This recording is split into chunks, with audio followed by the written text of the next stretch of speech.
అస్సలాముఅలైకుం వరహ్మతుల్లాహి వబరకాతుహు. నా పేరు సయ్యద్ అబ్దుల్ కరీం. నేను 3వ తరగతి చదువుతున్నాను. నా పాఠశాల పేరు Al Madina Islamic English medium high school.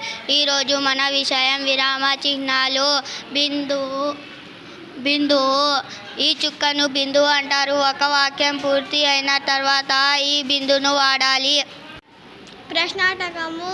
దీనిని ప్రశ్నార్థకము అంటారు. ప్రశ్న వేసేటప్పుడు వాక్యం చివర ఈ గుర్తును వాడాలి. అనువాద చిహ్నము. దీనిని అనువాద చిహ్నము అంటారు. ఇతరుల మాటలను సామెతలు తెలిపినప్పుడు వానికి రెండు వైపులా ఈ గుర్తును వాడాలి. రాగ చిహ్నం. దీనిని రాగ చిహ్నం అంటారు. ఆశ్చర్యము, దుఃఖము మొదలగు భావాలను తెలిపే పదాల చివర గాని వాక్యాల చివర ఈ గుర్తును వాడాలి. కామ. దీనిని కామ అంటారు. ఒక వాక్యం మధ్యలో ఆపి రెండో వాక్యాన్ని పూర్తి చేసేటప్పుడు ఈ గుర్తును వాడాలి. Thank you.